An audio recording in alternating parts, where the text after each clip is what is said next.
जैसे कि आप सभी जानते हैं, सच की हमेशा जीत होती है और हमारी एक छोटी सी प्रयास आप तक बड़ी खबर पहुंचाती है। तो स्वागत करते हैं आप सभी का STS न्यूज़ चैनल पर। आगे बढ़ने से पहले आप इस वीडियो को लाइक और चैनल को सब्सक्राइब जरूर कर ले और साथ में बेल आइकन भी प्रेस कर ले। चलिए बढ़ते हैं खबरों की ओर।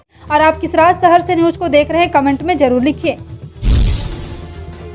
कांग्रेस की जिला कार्यकारिणी का विस्तार लंबे इंतजार के बाद कर दिया गया है। नई कार्यकारिणी में जिले के कई पुराने चेहरों को दरकिनार किया गया है। पार्टी ने इस बार युवाओं और नए चेहरों को कार्यकारिणी में शामिल किया है।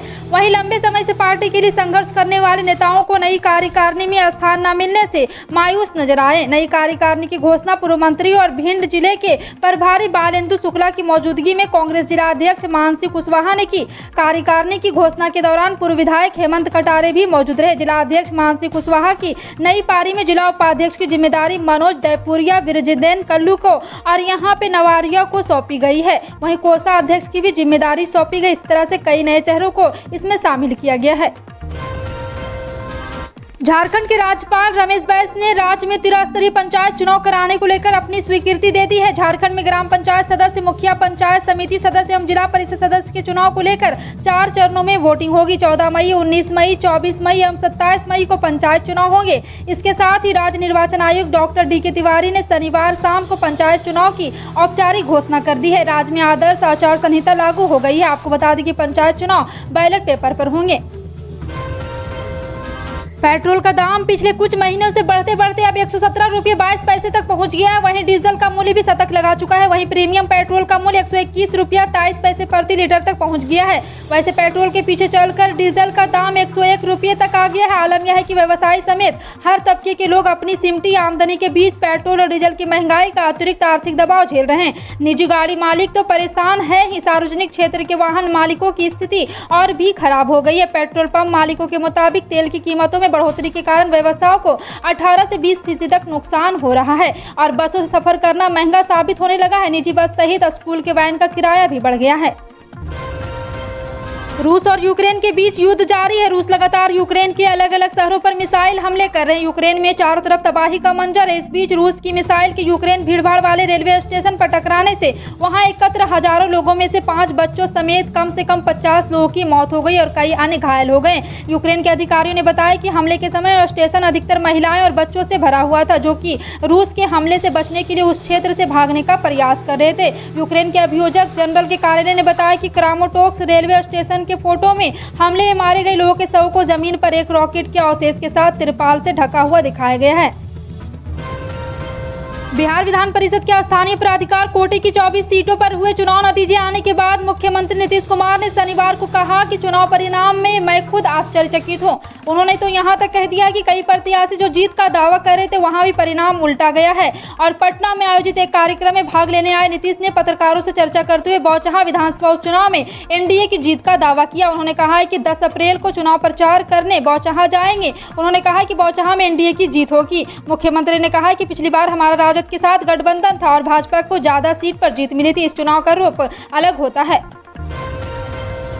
उत्तर प्रदेश में विधानसभा चुनाव 2022 खत्म हो चुका है। बीजेपी की प्रचंड जीत के साथ योगी 2.0 सरकार अपना दूसरा कार्यकाल संभाल चुकी है, लेकिन चुनाव में बसपा की कार्य प्रणाली पर सवालों का सिलसिला लगातार जारी है। इस बीच कांग्रेस नेता वायनाड सांसद राहुल गांधी ने विधानसभा चुनाव को लेकर BSP सुप्रीमो मायावती पर कई सवालिया निशाने छोड़ दिए हैं। कांग्रेस के पूर्व अध्यक्ष राहुल गांधी ने दिल्ली में एक किताब के विमोचन के दौरान कहा, मायावती ने चुनावी ही नहीं लड़ा, हमने मायावती को संदेश दिया कि गठबंधन कीजिए और मुख्यमंत्री बनिए। कांग्रेस नेता ने अपने संबोधन में आगे कहा कि देश ने मुझे सिर्फ प्यार ही नहीं दिया, बल्कि जिस हिंसा के साथ इस देश ने मुझे मारा पीटा है, मैंने सोचा कि यह क्यों हो रहा है। शिकायत पर भ्रष्टाचारियों के खिलाफ कड़ी कार्रवाई करने के लिए मुख्यमंत्री पुष्कर सिंह धामी ने भ्रष्टाचार मुक्त उत्तराखंड 1064 ऐप लॉन्च किया है। इस ऐप का शुभारंभ विजिलेंस विभाग द्वारा शुक्रवार को सचिवालय में किया गया। इसके जरिए भ्रष्टाचारियों पर शिकंजा भी कसा जा सकेगा। मुख्यमंत्री ने कहा है कि इस ऐप का क्रियान्वयन मजबूती से किया जाना चाहिए और भ्रष्टाचारियों पर सख्त कार्रवाई की जाए। ऐप पर जो भी शिकायतें आती है उनको जल्द निस्तारित किया जाए। जो शिकायत विजिलेंस से संबंधित है तो उसे CM हेल्पलाइन एवं संबंधित विभाग को भेजा जाए। प्रदेश में बिजली के नए दाम बीते शुक्रवार से लागू हो गए हैं। बिजली की बढ़ी दर के आधार पर बिजली बिल मई माह में उपभोक्ताओं को मिलेगा। इस बिल में 1 अप्रैल से 7 अप्रैल तक के लिए वित्तीय वर्ष 2021 से 22 के आधार पर तय बिजली की दर के हिसाब से ही आंकलन होगा, लेकिन 8 अप्रैल ये बढ़ी दर प्रभावी हो जाएगी। यानी अप्रैल के बिल में 2 दरों के आधार पर खपत का आंकलन किया जाएगा। जी हाँ, आपको बता दें कि बिजली दरों में एक बार फिर से बढ़ोतरी होने वाली है। स्वच्छ सर्वेक्षण 2022 को लेकर नगर निगम तैयारी कर चुका है। बीते 7 दिनों से केंद्रीय स्वच्छता निरीक्षण टीम भोपाल में है। राजधानी के विभिन्न क्षेत्रों का ऐप के आधार पर सर्वे किया जा रहा है। शुक्रवार को 8वें दिन केंद्रीय टीम ने पुराने भोपाल के बाजारों का निरीक्षण व्यापारियों से फीडबैक लिया। इस दौरान दुकानों के सामने रखे डस्टबिन का निरीक्षण कर व्यापारियों से फेस टू फेस फीडबैक लिया। उन्हें स्वच्छता को लेकर सवाल ही पूछे गए। जानकारी के अनुसार शुक्रवार को टीम ने चौक बाजार, फ्रिगेट, इतवारा, घोड़ा नक्कास और इब्राहिमपुरा समेत अन्य स्थानों का मुआयना किया।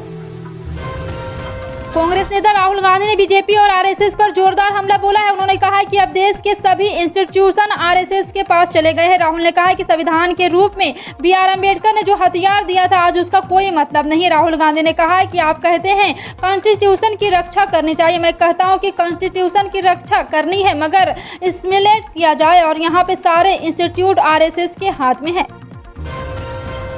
बिहार विधान परिषद का चुनाव खत्म हो चुका है। चुनाव के नतीजे भी घोषित हो चुके हैं। ऐसे में अब सबकी नजर शहर के सरकार यानी नगर निकाय चुनाव की तरफ है। हालांकि बिहार में नगर निकाय के चुनाव कब होंगे इसके लिए सरकार खुलकर नहीं बोल रही है, लेकिन इस बात की आशंका है कि राज्य में नगर निकाय के चुनाव में अभी देरी होगी। पिछले बार साल 2017 में नगर निकाय के चुनाव जून महीने में संपन्न हो गए थे। हालांकि चुनाव की पक्की तारीख के बारे में कयास ही लगाए जा रहे हैं। वहीं पटना में नगर निगम के चुनाव को लेकर सुगबुगाहट तेज हो गई है। मेयर, डिप्टी मेयर और पार्षदों के भावी उम्मीदवार ताल ठोकने लगे हैं।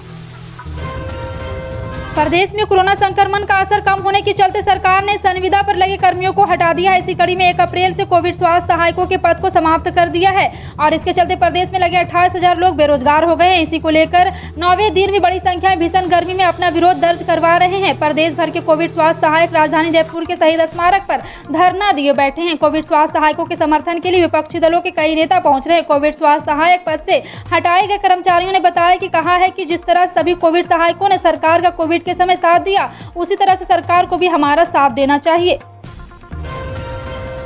सीएम शिवराज सिंह और पूर्व सीएम उमा भारती ने एक दूसरे के लिए ट्विटर पर आज जो कहा है उससे स्पष्ट हो जाता है कि दोनों ने सिर्फ एक दूसरे का सम्मान करते हैं बल्कि भाई बहन की तरह एक दूसरे से प्यार भी करते हैं। दरअसल कुछ दिन पहले उमा भारती ने कहा था कि शिवराज उनके मीडिया के माध्यम से बात करते हैं, लेकिन आज उन्होंने एक के बाद एक ट्वीट कर इस बात को भी क्लियर कर दिया है। भारती ने कहा है कि उन्होंने जब सीएम चौहान को मीडिया के माध्यम से संवाद की स्थिति के ट्वीट किया तो उसे तुरंत बाद सीएम शिवराज का फोन आया। हमारी 20 मिनट तक लंबी बातचीत पर फोन हुई। उत्तर प्रदेश में भारतीय जनता पार्टी के नाम एक नया रिकॉर्ड दर्ज होने जा रहा है। यूपी विधान परिषद में भाजपा पूर्ण बहुमत हासिल करने के काफी करीब पहुंच गई है। अगर ऐसा होता है तो 40 साल में यह पहली बार होगा जब किसी पार्टी के पास सदन में पूर्ण बहुमत होगा। इसके पहले 1982 में कांग्रेस के पास पूर्ण बहुमत थी। 100 सदस्यीय यूपी विधान परिषद में बहुमत का आंकड़ा 51 है। अभी भाजपा के 34 MLC है। वहीं समाजवादी पार्टी के खाते में 17 सदस्य हैं। दूसरी ओर बसपा के 4, कांग्रेस के 1, अपना दल के 1 सदस्य हैं। इसके अलावा 2 शिक्षक MLC, 2 निर्दलीय और 1 निषाद पार्टी के सदस्य हैं। मध्य प्रदेश कांग्रेस के वरिष्ठ नेता के मिश्रा ने शनिवार को कहा कि उनकी पार्टी राज्य में अगले साल होने वाले विधानसभा चुनाव में राज्य की सत्ता और भारतीय जनता पार्टी को घेरने के लिए हाल में कथित रूप से लीक हुए मध्य प्रदेश शिक्षक पात्रता परीक्षा को लेकर धरना देंगे। जी हां, आपको बता दें कि उन्होंने कहा है कि इस प्रश्न पत्र को ही चुनावी मुद्दा बनाया जाएगा और 25 मार्च को आयोजित टीईटी के कथित पेपर लीक का उजागर करने के लिए राज्य भर में जिला स्तर पर विरोध प्रदर्शन करने की योजना बना रही है। गुड़ी पड़वा और वित्त वर्ष के आखिरी महीना मार्च के चलते महाराष्ट्र में सभी मुख्य बाजार समितियों को लेन देन लगातार 5 दिनों तक ठप रहा। वहीं किसानों को सोयाबीन के भाव को लेकर चिंता सता रही थी। कई दिनों बाद मंडी खुलते ही लगभग सभी उपज के दामों में कमी आई। सोयाबीन की कीमत में 100 रुपए की कमी आई है। पहले सोयाबीन का भाव 7,350 पर स्थिर बना हुआ था, अब 7,250 रुपये पर आ गया है। किसान अब यही उम्मीद कर रहे हैं कि सोयाबीन के और अच्छे दाम मिलेंगे। श्रीलंका वर्तमान में सबसे खराब आर्थिक संकट का सामना कर रहा है। सोशल मीडिया पर नकारात्मक सूचनाओं का असर श्रीलंका के पर्यटन सेक्टर पर देखने की बात सामने आ रही। न्यूज एजेंसी NI की विशेष बातचीत में इंडियन ऑयल कॉर्पोरेशन की सब्सिडरी लंका IOC के MD मनोज गुप्ता ने कहा है कि श्रीलंका में मनी ऑर्डरिंग शिपमेंट को लेकर लेटर ऑफ क्रेडिट खोलने के लिए 30 से 32 मिलियन अमेरिकी डॉलर की आवश्यकता होती है, जो अत्यंत कठिन कार्य है। लंका IOC के कहा है कि MD ने कहा है सौभाग्य से श्रीलंका में पर्यटन ने हाल ही में गति पकड़ी है। बिहार में सैकड़ों की संख्या में बेरोजगार युवा शनिवार को सड़क पर उतरे और महा बेरोजगार रैली निकाली। सैकड़ों की संख्या में युवा पोस्टर बैनर लेकर रैली में जुटे। उनके हाथों में पीले रंग के झंडे थे। रैली के आयोजकों का कहना है कि एक तरफा महंगाई के मार से जनता परेशान है, वहीं सरकार के खोखले वादे से परेशान बेरोजगार युवक सड़क पर उतरे हैं। महा बेरोजगारी रैली के माध्यम से अपनी मांगों को लेकर आक्रोशित बेरोजगारी ने रैली निकाली है। चंपारण की ऐतिहासिक धरती से नीतीश सरकार के द्वारा किए गए 19 लाख रोजगार देने के वादे को याद दिलाने सड़क पर छात्र उतरे। चंपारण में चौकीदार बहाली में हो रही देरी के खिलाफ भी प्रदर्शनकारी छात्र नारे लगाते रहे। अप्रैल माह में ही मई जैसी गर्मी पड़ रही है। दिन के समय सूरज जिस तरह से तप रहा है, उसकी गर्मी से रात के तापमान में भी इजाफा हो रहा है। इस बीच मौसम विभाग ने अभी गर्मी से राहत नहीं मिलने की संभावना जताई है। भारतीय मौसम विज्ञान विभाग ने कई राज्यों में हीट वेव और गर्मी को देखते हुए अलर्ट जारी किया है। इस दौरान लोगों से घर पर रहने को कहा गया है। मौसम विभाग ने यह साफ कर दिया है कि गर्मी के मौसम में लापरवाही जान पर भारी पड़ सकती है। फिलहाल आपका इन सभी खबरों पर क्या कहना है, कमेंट सेक्शन में टाइप करके जरूर बताएं। पल पल की अपडेट जानने के लिए जुड़े रहें आप अपने NTS न्यूज चैनल से। मिलते हैं अगली बड़ी खबर में, तब तक के लिए जय हिंद।